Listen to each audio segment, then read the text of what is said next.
우리 요나서 묵상하고 있는데요. 우리 요나는 그러니까 이스라엘이 이제 유다가 있고 이제 북이스라엘이 있는데 북이스라엘 선지자였고요. 또 활동하던 시기는 여로보암 2세 때인데요. 여로보암 2세는 북이스라엘의 최고의 황금기였습니다. 그런데 그 이유가 여로보암 2세가 뭐 경건해서가 전혀 아니고요. 여로보암 2세 전의 왕들의 때에 그들의 잘못에 대해서 하나님이 혹독하게 징계하셨어요. 그리고 나니까 하나님은요, 어쨌든 이스라엘이 참 못됐고 못났어도 징계하고 나면 마음이 아픈 거예요. 그래서 그 긍휼 때문에 여로보암 2세 때에는요, 하나님이 매를 대시는 게 아니라 도리어 번영을 주셨습니다. 성경이 그렇게 이야기하거든요. 우리 한번 살펴볼까요? 열왕기하 14장 26절 27절에 보면 이는 여호와께서 이스라엘의 고난이 심하여 메인자도 없고 노인자도 없고 이스라엘을 도울 자도 없음을 보셨고 27절 한번 볼까요? 같이 한번 읽겠습니다. 시작.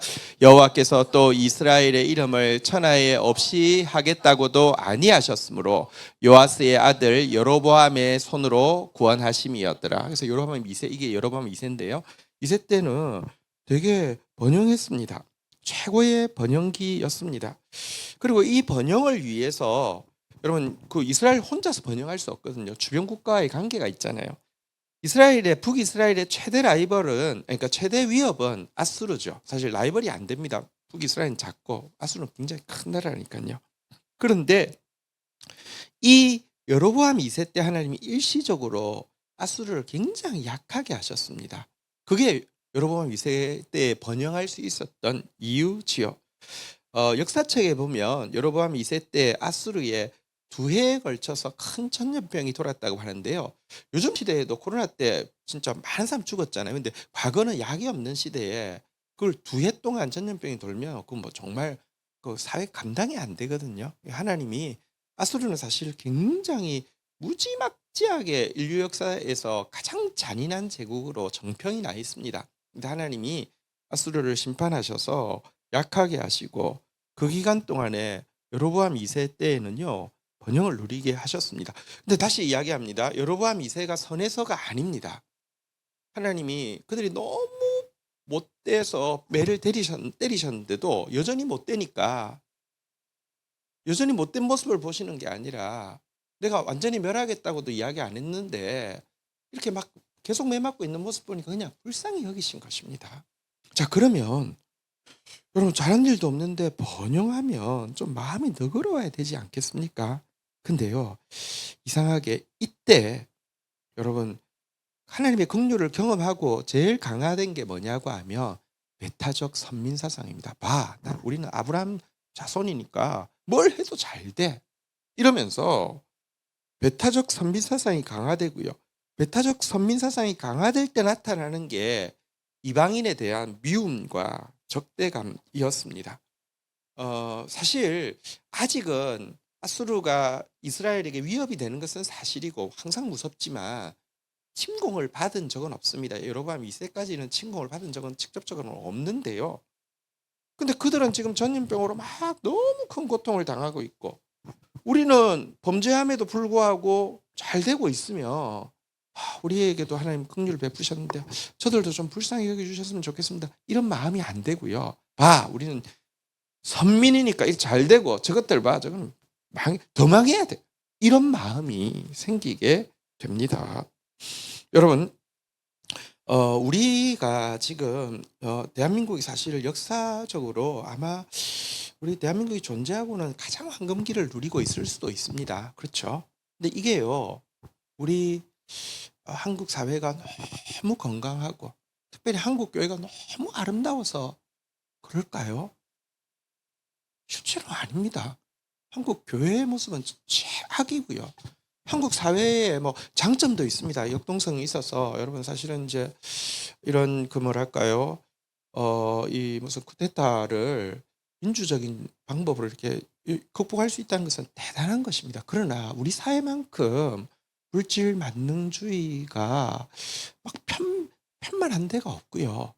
우리 사회만큼 지금 사실은 다음 세대 아이들에게 가하고 있는 이 그 사상적인 강요, 그러니까 진짜 돈이 다야. 너 무조건 남들 짓밟아서 이겨야 돼. 그래야지 사는 거야. 이게 이렇게 강하게 이렇게 세뇌되어질 정도로 이렇게 되고 있는 사회가 있을까요? 사실 굉장히 위험한 사회입니다. 그런데 사실은 역사적으로 최고의 황금기를 누리고 있습니다. 그러면 어떻게 생각하면 한국 사회가 혹은 심지어 한국 교회는 우리 꼴을 볼 때 이건 진짜 벌 받아야 될 것 같은데 잘 되고 있으면 하나님께 받은 긍휼로 말미암아 뭐랄까요? 다른 사람들도 긍휼이 임하기를 원하는 게 바람직한 거 아니겠습니까? 그런데요, 그게 아니라 대단히 배타적 선민사상으로요, 지금처럼 한국 교회가 혐오의 어떤 뭐랄까요? 아이콘이 되어서 막 모든 것들을 혐오하면서 뭐랄까요? 뭐 동성애자 혐오하는 건 뭐 당연하고요. 요즘은 또 이제 혐오의 되게 중요한 대상이 이제 혐중이잖아요. 그죠? 이제 뭐 중국에 대한 혐오, 북계에 대한 북한에 대한 혐오, 막 혐오로 막 죽일 것처럼 막 하는, 여기에 제일 앞장서는 게요, 이게 우리가 잘 되고 있어서 그렇습니다. 근데 우리가 잘 되는 이유가 우리가 하나님 믿으니까 우리는 무조건 잘, 이건 정말 말도 안 되는 이야기예요. 북이스라엘이 잘 되는 이유가 그게 아니었어요. 근데 참 사람이 그렇습니다. 잘 되고 있으면요, 배타적 선민사상, 나는 뭘 해도 잘 되게 돼 있어 라는 생각으로 다른 사람에 대해서 대단히 혐오합니다. 요즘 특별히 또 젊은이들이 뭐랄까요, 이런 사상에 물들어 있는 것은, 그것은 사실은 모든 사회에서 나타나는 현상입니다. 좀 잘 되고 있을 때 나타나는 현상이 젊은이들이 우익화, 극우화 되어지는 것이죠. 뭐 자유대학인가 뭐 그런 데가 있는데 걔들이 이제 그 뭐죠, 저기 명동에서 막 그 혐중 시위를 하는데 못하게 했더니 우리 잠실 석촌 호수로 한번 온 적이 있어요. 그래서 막 줄 서서 막 가는데 그 대부분 기독교인들이거든요. 근데 그 노래가 뭐 그 리듬은 잘 모르겠는데 가사는 정확하게 기억납니다. 국계와 짱깨가 없으면 세상은 평화롭다. 이제 이게 그들이 부르는 노래예요. 근데 이렇게 이게 다시 지금 사실은 요나서의 내용이 뭐냐고 하면, 그러니까 하나님이 긍휼로 여로보암 2세 때 하나님께서 번영을 주셨더니 그들이 배타적 선민 사상을 가지고 그 주위에 있는 큰 나라가 이제 아수르였죠. 아수르를 향한 혐오가 막 넘쳐났던 모습, 이거를 지금 보여주고 있는 것입니다. 하나님이 그 뭐랄까요, 이 이스라엘 백성들 가운데 있는 배타적 선민 사상을 가장 잘 보여주는 사람이 요나잖아요, 그죠? 요나한테 아수르의 수도 니느웨에 가서 하나님 심판 경고하라고 했더니 싫잖아요, 그죠? 그래서 도망갔는데 하나님은 그래도 한번 말씀하시면 후회를 잘 안 하세요. 하나님은 그 또 한번 말씀하시면요, 잘 안 걷어들이세요. 요나한테 조그만 좋은 거 있어도 그 안에 그래도 정직하게 경외하는 모습이 있는 거 보시고요, 끝까지 고쳐가지고 결국은 사명 감당하게 니느웨에 와서 이렇게 그 사명 감당하게 하셨잖아요, 그죠? 우리 하나님 대단한 분이십니다. 예. 일단 우리가 하나님 앞에 찍혔다는 것은 너무 좋은 일입니다. 웬만하면 후회하지 않고요, 사용하십니다. 얼마나 좋습니까? 베드로처럼 이렇게 실패해도요, 사용하십니다. 결국은 반석되게 하십니다. 얼마나 좋습니까? 그래서 저는 빽이 있습니다. 제가 아무리 부족해도요, 하나님이 일단 선택하셨기 때문에 이거 돌이킬 수가 없습니다. 근데 여러분, 요나가 하나님 사명 감당하는 데는 성공을 했어요. 결국은 니느웨에 가서 회개를 명했잖아요. 하지만 하나님 마음을 받아들이는 데는 철저하게 실패한 것으로 요나서가 끝이 나고 있는데요. 니느웨에 가가지고 40일 지나면 성이 무너지리라 하고 하루 딱 다녔습니다. 3일 길을. 그랬는데 하나님이 이미 예비를 시켜 놓으셔서 왕부터 백성까지, 아니 짐승까지 전부 다 굵은 배를 입고 금식을 하면서 과거에 그들이 행했던 모든 악한 길과 손으로 행한 그 강포, 약한 자들에 대한 폭력에 대해서 돌이키면서 하나님이 당연히 용서해 줘야 된다가 아니라 혹시 우리가 이렇게 하면 긍휼이 임할지도 모른다고 하면서 겸손하게 매달렸고요. 그러자 하나님이 용서하셨어요. 자, 그런데 문제는 이제 오늘 본문은 바로 그 용서를 본 요나의 반응입니다. 온풍이 꺼도 될 것 같아요. 너무 더워요. 1절, 2절 교독하도록 하겠습니다. 요나가 매우 싫어하고 성내며 2절 같이 한번 읽어볼까요? 시작. 여호와께 기도하여 이르되 여호와여 내가 고국에 있을 때에 이러하겠다고 말씀하지 아니하였나이까? 그러므로 내가 빨리 다섯으로 도망하였사오니 주께서는 은혜로우시며 자비로우시며 노하기를 더디하시며 이내가 크시사 뜻을 돌이켜 재앙을 내리지 아니하시는 하나님이신 줄 내가 알았음이니라. 자, 여러분 1절에 보니까요, 니느웨에 대한 하나님의 심판이 철회되자 여기 보니까요, 매우 싫어하고 성을 냈다 이렇게 이야기합니다. 막 싫을 정도가 아니라 하나님을 향해서 성을 내는 것입니다. 2절에 보니까 뭐라고 이야기합니까? 내가 사실 니느웨로 간 거, 다시스로 간 거, 내가 이 불길한 예감이, 내가 촉이 좋아요. 하나님, 저 무시하지 마세요. 나는 사실은 하나님 이럴 것 같은 불길한 예감이 들었기 때문에 간 겁니다. 내가 무슨 불순종의 사람이 아니라 내가 가장 싫어하는 이런 일이 일어날 것 같아서 그랬던 거, 내 지금에서야 이야기합니다라고 하면서 하나님을 향해서 뭐라고 원망합니까? 한번 따라하겠습니다. 주께서는 이렇게 한번 넣어서 이야기했습니다. 너무 은혜로우시며, 너무 자비로우시며, 너무 노하기를 더디하시며, 너무 인애가 크시사, 그래서 뜻을 돌이켜 재앙을 내리지 아니하시는 하나님인 줄 내가 알았기 때문입니다 라고 이야기하면서 하나님 그 성격 때문에, 하나님 그 성품 때문에 내가 다시스로 갈 수밖에 없었습니다. 하나님 너무 화가 납니다. 그 성격이 너무 화가 납니다. 난 사실 그 성품이 매우 싫습니다라고 하나님 앞에 원망하고 있습니다. 근데 한번 생각해 보면요, 시편에서 하나님을 찬양하는 이유, 하나님의 성품에 대해서 찬양하는 제목이 무엇입니까? 우리 다윗의 시에 한번 보면요, 시편 145편 7절 8절에 보면요, 그들이, 그러니까 주의 백성들이 주의 크신 은혜를 기념하여 말하기를 주의 의를 노래하리라 라고 말하면서 노래하리라 하고 노래 내용이 나옵니다. 같이 한번 읽어볼까요? 시작. 여호와는 은혜로우시며 긍휼이 많으시며 노하기를 더디하시며 인자함이 크시도다. 하나님 너무 은혜로워서 주님 우리가 노래하지 않을 수 없습니다. 긍휼이 너무 많으셔서 노래하지 않을 수 없습니다. 노하기를 더디하셔서 노래하지 않을 수 없습니다. 인자함이 크시니 어찌 주님 노래하지 않겠습니까? 라고 했던 동일한 제목이, 동일한 이 하나님의 성품이 이방인을 향해서 비춰줄 때는요, 이게 매우 싫고 성나는 이유가 되어 있는 모습을 보게 됩니다. 심지어 얼마나 싫었던지 3절 4절 한번 교독하겠는데요. 3절 같이 한번 오늘 본문 3절 한번 볼까요? 같이 읽겠습니다. 시작. 여호와여 원하건대 이제 내 생명을 거두어 가소서. 사는 것보다 죽는 것이 내게 나음이니이다. 얼마나 미웠던지, 얼마나 싫었던지, 하나님 이럴 것 같으면, 하나님이 니느웨를 용서하실 것 같으면 하나님 내 생명을 그냥 거두어 가십시오. 아니 고래 뱃속에서 건지지 말고 죽이시지 왜 날 살려서 이 꼴을 보게 하십니까? 지금이라도 늦지 않았으니 죽여주세요. 사는 것보다 죽는 것이 낫습니다 라고 지금 화를 내고 있는데요. 여러분 어떤 의미에서는 약간 정의주의 같죠. 악을 행하는 사람에게 하나님 심판하셔야 되는데 심판하지 않으니까 정의 때문에 이러는 것 같죠. 너무 옹졸한 정의주의입니다. 자기한테 조금이라도 위해가 되거나 좀 자기 민족에게 조금이라도 그러니까 불편하면 그냥 쓸어버리기를 원하는 옹졸한 정의주의지 진짜 정의가 아닙니다.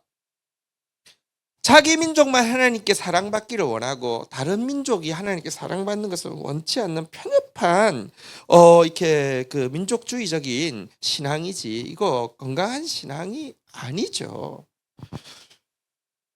이런 그 이기적인 자기 중심성 그리고 이중성에 대해서 하나님이 4절에 보니까요, 하나님이 한마디만 딱 이야기합니다. 한번 같이 읽어볼까요? 시작. 여호와께서 이러시되 네가 성을 내는 것이 옳으냐 하시니라. 막 성이 나서 얼마나 화가 났든지 죽여달라고 하고 막 시끄리고 막 이러는데 진짜 이중적이잖아요. 그죠? 똑같은 하나님의 성품에 대해서 어떻게 이렇게 이중적입니까? 그건 이기적인 것이죠. 정의 아니요. 정의 아닙니다. 대단히 편협한 정의. 하나님의 앞에서 여러분, 선민은 나만 사랑해라는 게 선민이 아니잖아요. 선민이 왜 선민입니까? 이스라엘 선택을 하신 이유를 알아야지 바른 선민이지. 내가 선한 민족이 아니라 선택된 민족인데 선택이 됐으면 이유를 알아야 될 거 아니에요. 이유는 첫 번째 선택한 이유는 불쌍해서 선택하신 것이고요. 그렇잖아요. 하나님이 너희 민족을 내가 선택한 이유는 가장 작은 민족이기 때문에 불쌍해서 선택한 것이고요. 두 번째는 선택하신 이유는 그들이 하나님의 사랑을 받음으로 말미암아 주께 받은 사랑을 나도 은혜로운 사람 되어서 다른 사람들에게 긍휼의 사람 되어야지 축복의 통로되게 하기 위해서 선택하셨는데, 여러분 지금 이렇게 막 화가 나서 막 시시거리고 죽여달라고 하니까 하나님이 조용히 물었습니다. 요나야, 너 성내는 거 모르냐? 이렇게 물었어요. 그런데 여러분, 이때 요나의 대답은 뭘까요? 말은 안 하는데 뭐랄까요? 옳지요. 지금 죽어도 옳지요. 이렇게 대답을 하는 겁니다. 이거를 태도를 통해서 알 수 있는데 5절 마지막 절에 보면 이 이야기 이렇게 그 하나님의 질문 앞에서 답은 안 하고 뭘 합니까? 5절 같이 한번 읽어보도록 하겠습니다. 읽겠습니다. 시작. 요나가 성읍에서 나가서 그 성읍 동쪽에 앉아 거기서 자기를 위하여 초막을 짓고 그 성읍에 무슨 일이 일어나는가를 보려고 그 그늘 아래에 앉았더라. 옳으냐라고 물었는데 아마 주님이 좀 부드럽게 물으신 것 같아요. 옳으냐 생각하게. 그랬더니 옳지요. 말은 안 하는데 옳지요. 이제 이렇게 대답을 한 겁니다. 하나님의 질문에서 너 그러면 혼난다가 아니라 옳으냐라고 물었으니까 내 행동으로 내가 얼마나 옳은지를 내가 보여주겠다. 나는 절대로 이것에 대해서 처리할 생각이 없다는 것을 관철시키기 위해서 침묵 시위할 태세를 갖추는 것입니다. 하나님, 내 뜻은 하나님께 분명히 정했습니다. 내 뜻은 니느웨의 용서가 아니라 멸망입니다. 내 뜻을 정했으니까 내가 팔짱 끼고 우리 하나님이 얼마나 센스 있는지, 얼마나 내 기도 잘 들으시는지, 내 뜻은 정했으니까 하나님 어떻게 이제라도 정신 차리고 잘 하시는지, 하나님의 정의의 하나님이신지 한번 두고 보겠습니다 라고 하면서 초막을 하나 지어서 지금 어떻게 되는지 이제 보겠다는 것입니다. 여러분, 이 신자가 참 기도하는 것 정말 중요한데 가끔은 기도가 이런 기도가 될 때가 있습니다. 기도는 하나님의 뜻을 일단 발견하고요. 내 뜻과 어쩌면 반대될 수도 있습니다. 내 뜻보다 보통은 훨씬 크고요. 하나님의 뜻을 발견하고는 두 번째, 그 뜻에 순종할 수 있는 능력을 달라는 것이 기도입니다. 예수님도 그랬잖아요. 할 수만 있으면 이 잔을 내게서 옮기시옵소서. 그러나 내 뜻대로 마옵시고 아버지 원대로 하옵소서. 그것을 받아들일 수 있는 힘을 달라는 게 기도인데요. 많은 경우 우리의 기도는 요나의 기도하고 되게 비슷합니다. 내 뜻대로 하옵시고 아버지 뜻대로 하지 마옵소서. 이 일을 위해서 하나님과 신경전 펼치는 것입니다. 금식 들어갑니다. 철야 들어갑니다. 누가 이기는지 한번 봅시다. 나 보통 내게 아니에요. 나를 만만하게 봤다가는 하나님 큰 코 다시실 거예요. 이게 기도일 경우가 되게 많습니다. 가끔 그럴 때 응답해 주십니다. 성경에 보면요, 나쁜 거 요구해도 막 빠락빠락하면 그럼 하나님 해봐 합니다. 왕을 요구하니까 왕을 주셨어요. 그럼 이긴 줄 압니다. 자기 뜻이 관철되고 나면 이게 복인 줄 압니다. 얼마나 저주였습니까? 처당 사울이 세워지고 나서 얼마나 고통했습니까? 근데요, 어쨌든 이렇게 기도하는 경우가 되게 많습니다. 사실 고레 뱃속에 3일이나 있었는데요. 그러고 나니까 요나가 몸으로는 순종해서 사명을 어떤 의미에서는 감당 안 한 건 아닌데 니느웨까지 몸으로는 갔지만 하나님 마음 가지는 데는 완전히 실패했죠. 근데 예수님께서 여러분, 요나로서 끝이 난다고 하면 이방인을 향한 하나님의 구원의 사랑이 끝이 난다고 하면 안 되잖아요. 그래서 예수님께서 제2의 요나로서 이 세상에 오셨습니다. 우리의 죄를 위해서 죽으시되 사흘간 지옥에 내려가시고요. 사실은 니느웨 성을 관통하려면 사흘을 해야 되는데 요나 하루밖에 안 갔잖아요. 지옥에 사흘간 내려가실 뿐 아니라 그러니까 끝까지 다시 우리에게 찾아오셔서 복음을 전해 주신 것이죠. 사실 우리가 여러분 선민으로서 하나님의 마음을, 그러니까 정말 이 배타적 선민 사상이 아니라 하나님 택한 선민으로서 하나님 사명 감당하기 위해서 제일 필요한 게 뭐냐고 하면요, 베드로전서 3장 8절 한번 볼까요? 베드로전서 3장 8절에 보면 이런 구절이 있습니다. 같이 한번 읽어보겠습니다. 시작. 마지막으로 말하노니 너희가 다 마음을 같이하여 동정하며 형제를 사랑하며 불쌍히 여기며 겸손하며. 여기 보면요, 하나님이 원하는 거는요, 한번 따라하겠습니다. 동정하며 형제를 사랑하며 불쌍히 여기며. 우리를 선택하신 이유는 이것 때문에 선택하셨어요. 누군가 하나님의 동정을 가지고 찾아가라고, 누군가 사랑 가지고 찾아가라고, 누군가 불쌍히 여기기 위해서 찾아가라고. 그런데 이거 하려고 하면 한 가지가 없으면 안 됩니다. 여러분, 지금 요나에게 뭐가 없냐고 하면 한번 따라하겠습니다. 겸손하며. 겸손해야죠. 근데 배타적 선민사상에는요, 겸손이 없습니다. 지금 한국 교회가 혐오의 아이콘이 됐는데요, 그 중심에 겸손이 없습니다. 우리가 잘 되는 건 당연하고, 우리에 대해서 조금이라도 이렇게 기분 나쁜 것들은 없어져도 당연하다고 생각하는 거, 겸손이 없어서 그렇습니다. 절대 그러면 안 됩니다. 겸손해야 합니다. 그러면 이제 본문은 마쳤는데 부가적으로 한 가지만 좀 생각을 해보려고 합니다. 예수님이 원수를 사랑하라고 했는데, 원수를 사랑하는 말이 어떻게 하라는 뜻인지 한번 조금 생각하기를 원합니다. 여러분, 원수를 사랑하는데 원수는 누구일까요? 성경에 보면요, 이웃을 내 몸처럼 사랑하라고 구약엔 돼 있고, 예수님은 원수를 사랑하라고 했는데 똑같습니다. 왜냐고 하면 원수는 어디에 있냐고 하면 이웃에 있습니다. 그렇잖아요, 그죠? 보세요. 우리 원수는 어디에 있어요? 일본, 중국, 우리 이웃에 있어요. 우리만 그런 게 아니에요. 모든 나라가 다 그래요. 여러분, 영국, 독일, 프랑스, 우리 한중이라고 똑같습니다. 서로 그렇습니다. 왜냐고 하면 원수는 옆에 있습니다. 심지어 내 원수가 내 가족이라 예수님 그렇게 이야기하셨어요. 원수는 제일 가까이 있는 것입니다. 그래서 예수님이 원수를 사랑하라고 한 것이 구약의 이웃을 내 몸처럼 사랑하라고 한 것과 같은 명령인데요. 그렇다고 원수를 어떻게 사랑해야 되느냐 한번 따라하겠습니다. 내 몸처럼 사랑하라.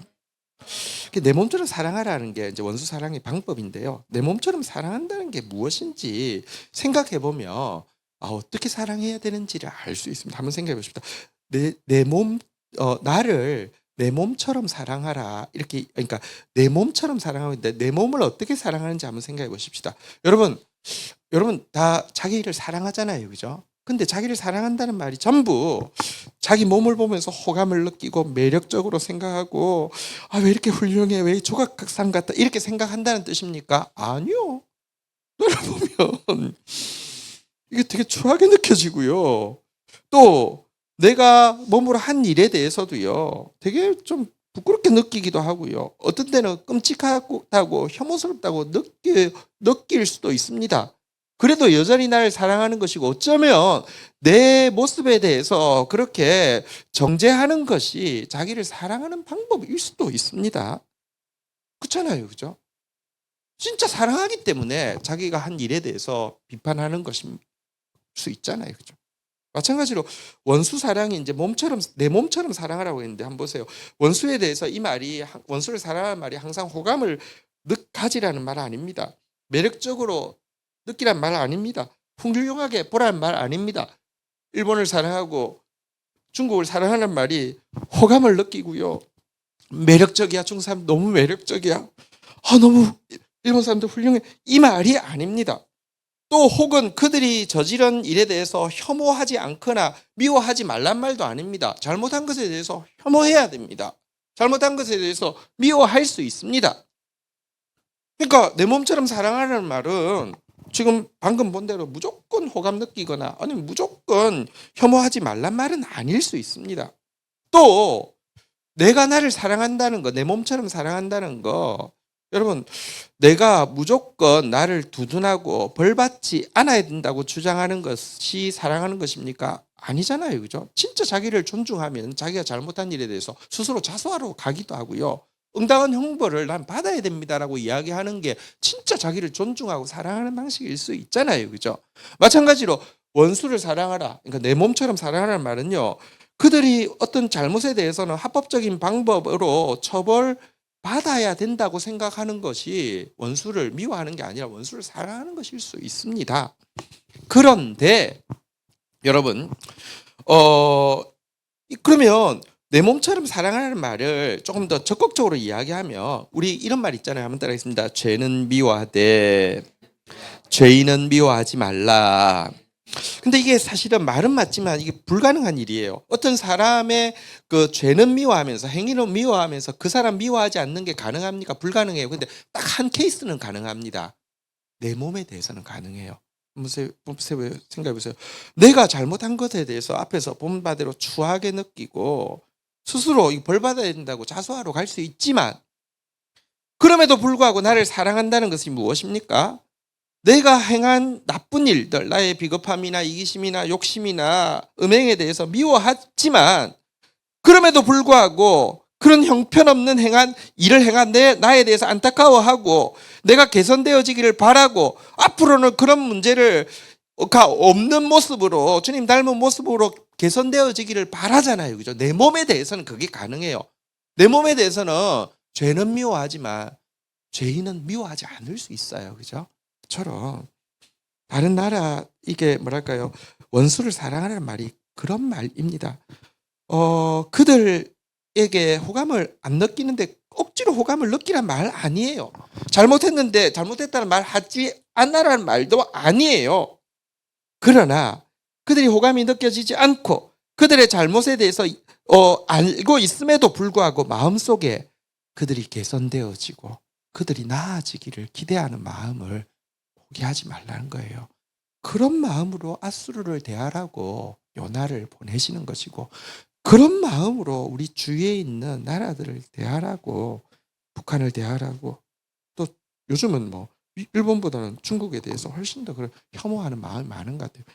중국을 대하라는 것이 하나님의 마음인 것입니다.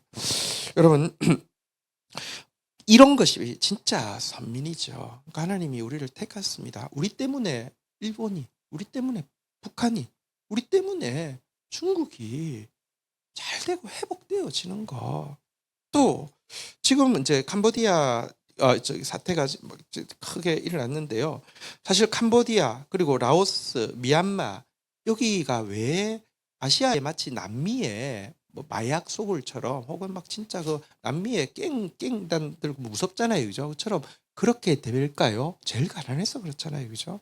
그거 진짜로 제일 가난하고 제일 그 뭐 지혜복권 지역, 그러니까 나라도 가난하고 힘도 없고 그 상태에서 여러분 그러니까 그 역할로 사용되어지잖아요. 그들의 행위 거기서 일어나는 일에 대해서는 누구보다도 미워하고 누구보다도 이게 바로 잡히기를 원하지만 그래서 혐오하는 것으로 나가는 게 아니라 개선되어지기를 바라고 나아지기를 기대하고 도와줄 수 있는 방법들을 찾는 거 그게 선민의 모습이라는 것입니다.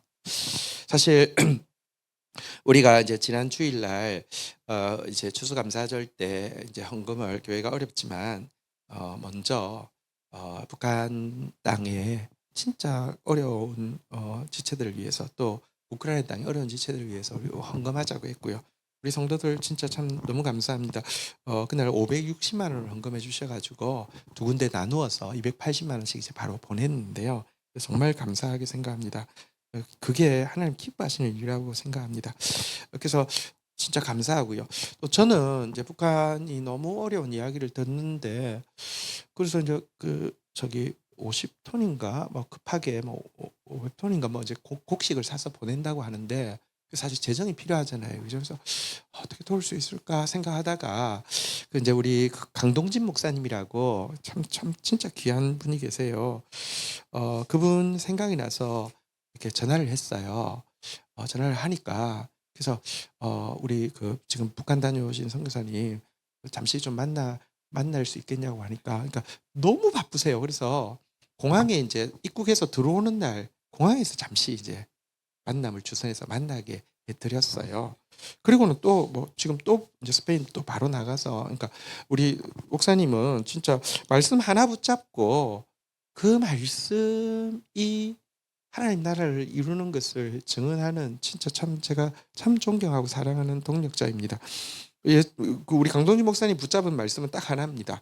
갈릴리 예수. 그러니까 갈릴리는 시골이잖아요. 촌 예수. 예수님은 촌에서 사역하셨고 촌에서 선교하셨는데 시골 교회가 선교 못한다? 그건 말이 안 돼. 시골 교회 선교할 수 있어. 이거 하나 붙잡고요. 우리가 그게 가능하다는 걸 서울에 있는 대형 교회들 아니라 가장 약한 시골 교회들도 하나님 성령이 임하시면 선교할 수 있다. 이거 난 믿는다 하면서 서울 온누리 교회에 이제 잘 나가는 부목사님이셨는데 사모님도 의사시거든요.